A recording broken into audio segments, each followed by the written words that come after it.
Hey, what's up everybody, and welcome back to another episode of News Dose, where I give you all of the latest gaming news. And I hope everybody watching had some good luck with those Xbox Series pre-orders. It may have been more organized than the PlayStation 5 pre-orders, but retailers still couldn't exactly handle all the incoming traffic, and GameStop in-person pre-orders was only around 6 to 12 per store. That seems like an absurdly low number for in-store pre-orders. As for online, I wish all retailers would limit one console per address and also add a queue, please. It could really help out in situations like this, but let me know if you had any luck in the comments below. With that said, we do have plenty of news to talk about today, including a previous PlayStation 5 exclusive coming to the Xbox Series. And could more Gamecube and Wii games be heading over to the Nintendo Switch? Well, that certainly might be possible, so stick around and we will talk about that. First though, let's go over some of the quick news, starting off with Doom Eternal.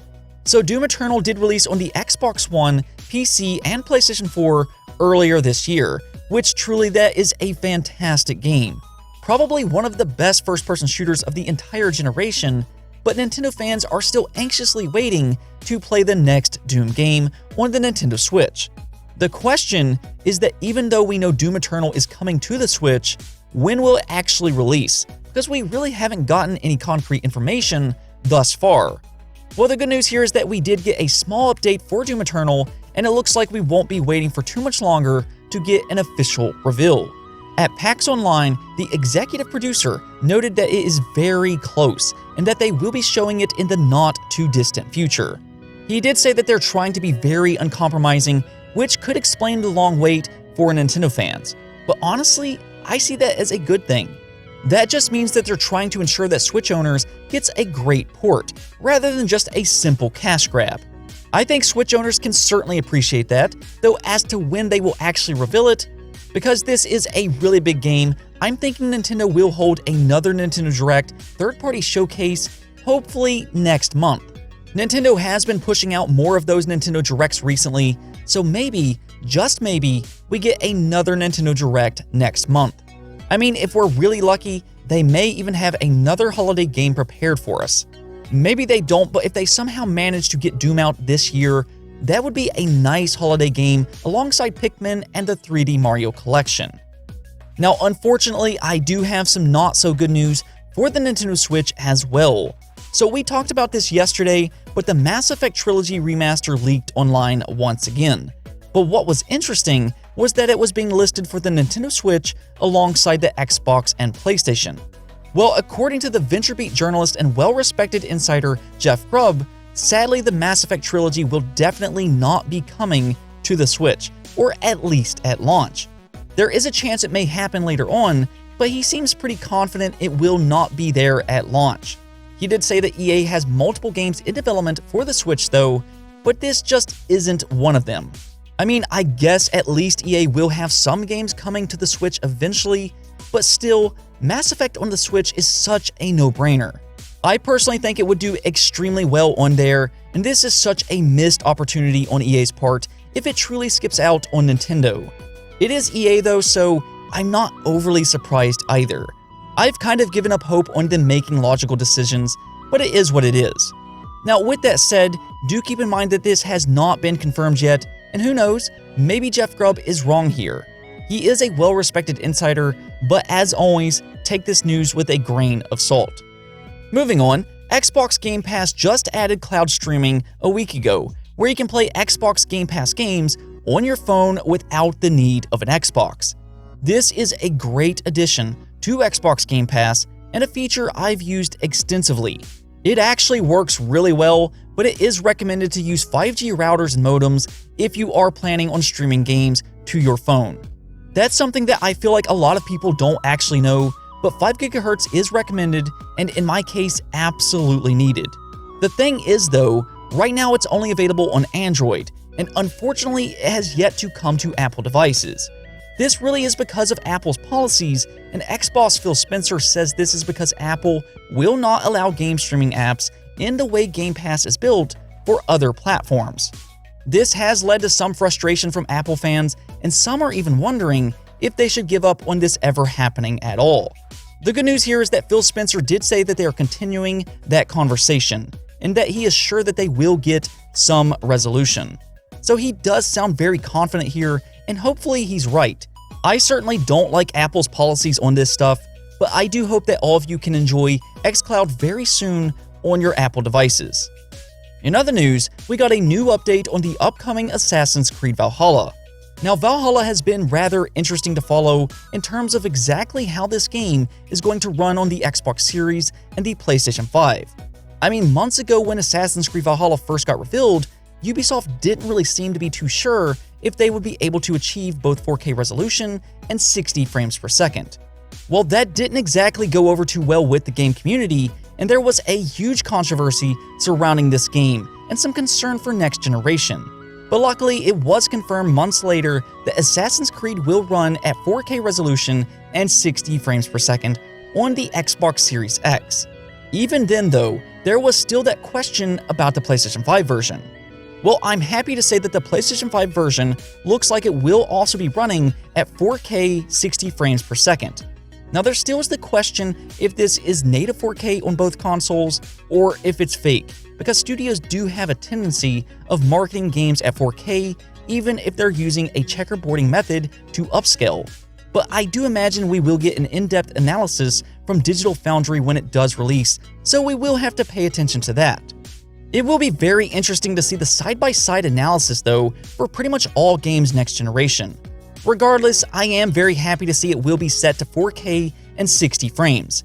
I'm definitely ready to move beyond these sluggish 30 frames games, and if you don't play on high-end PCs, this is going to be a big jump up for a lot of console players.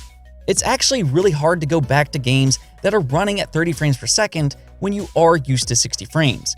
It just feels really choppy and slow, and I think fans are really going to like this a lot, and alongside ray tracing, this may actually be the most noticeable difference for next-generation consoles. And while we are on the topic of the PlayStation 5, the first-person horror game Quantum Error will no longer be a PlayStation 5 exclusive. This was announced as a PlayStation exclusive a couple months back, and it does look pretty good. I'm not huge into horror games myself, but I think the visuals look really good in this game and has a pretty solid premise where you play the role as a firefighter which is meant to rescue people. But obviously things do take a turn for the worst as you're no longer fighting just fires.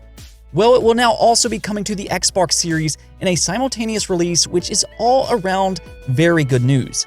Horror games are a little bit more niche, and by limiting these games to just one platform doesn't really make a lot of sense to me. I feel like you should probably push these games to all platforms to maximize their potential, unless you get a nice deal from either Xbox or PlayStation. Now, hopefully Quantum Error will also come to the PC, but if you like these type of games, you might want to pay attention to Quantum Error. Honestly though, so far horror fans should be relatively happy with next generation. There are already several horror games announced, such as The Medium, Resident Evil 8, and Quantum Error. Hopefully we do get that Silent Hills announcement very soon as well, which is reportedly a PlayStation exclusive. But yeah, good times for horror fans all around. That is something that Sony has been actively trying to do here recently though. They have really opened up their checkbook to try and grab these third-party games and get them as timed exclusives. If you look at it, they already have Final Fantasy XVI, which is a huge timed exclusive. And then they also have Project Athia, Deathloop, and Ghostwire. Well, now according to a new report, Sony was also negotiating with Bethesda just a few months ago to try and get Starfield as a timed exclusive. Now that would have been a big one, but it's weird how things work out because now Microsoft has acquired Bethesda, which owns Starfield. They also own Ghostwire and Deathloop, which are PlayStation 5 timed exclusives, so it is amusing to see how all that turned out. I've said it multiple times on this channel though, I'm just not a fan of paying for timed exclusives. I would rather them just help out with the development and have full exclusivity rather than them making consumers wait 6 months to a year to play a game that probably already works on other platforms. I'm just not a big fan of that, but it is what it is. Let's talk about Nintendo though, because that 3D Mario All-Stars collection may be a little bit more important than some of us realized. So about a week or so ago, fans found out that these Mario games were emulated on the Switch, which a lot of fans were pretty upset about. And many think Nintendo was just being lazy instead of updating these games in a more meaningful way. But what if Nintendo made this emulator to not just play 3D Mario games, but others as well. And that's the thing, a data miner by the name of Oatmeal Dome shared on Twitter that the GameCube and Wii emulator appears to implement more GPU features than they need. As an example, Oatmeal said that they are using Bounding Box, which is primarily used in Paper Mario games, and Z-Freeze, which is used in Mario Striker, EA Sports games, as well as others. So could Nintendo be playing more of the long game here, and could we see more GameCube and Wii games come over to the Switch in the coming years? I'm not gonna lie, as soon as I heard Paper Mario, I was all in. I would absolutely love to see 1,000 Years Door come over to the Switch, and I don't care if it is emulated. I want that game on the Switch, and no offense to the Origami King, but the original Paper Mario games are still much better in my opinion. Also, what about Zelda? We have talked about this a few times on the channel, but could Nintendo be doing a 35th anniversary for Zelda next year, similar to 3D Mario All-Stars? There has been some trademarks and listings that suggest that we could see a Zelda collection in the near future. Just last month, Amazon UK had Zelda Skyward Sword listed for the Switch. The listings aren't always correct. Still though, a Zelda collection has the potential of being absolutely massive. I mean, if they somehow get Ocarina of Time, Twilight Princess, Wind Waker, and Skyward Sword in one collection, that would be amazing. Personally, I do like the 2D Zelda games more, but I would still be very happy with a 3D Zelda collection nonetheless. With that said, this is just speculation, but I will ask you, what do you think about Nintendo emulating more GameCube and Wii games in the future? If they did do that, what games would you like to see return? Let me know in the comments below. Anyways though, that's it for this episode, but if you liked the video, don't forget to hit the bell notification and subscribe button for more content just like this. Also, if you'd like to support the channel through Patreon, thank you for making this content possible. Peace out.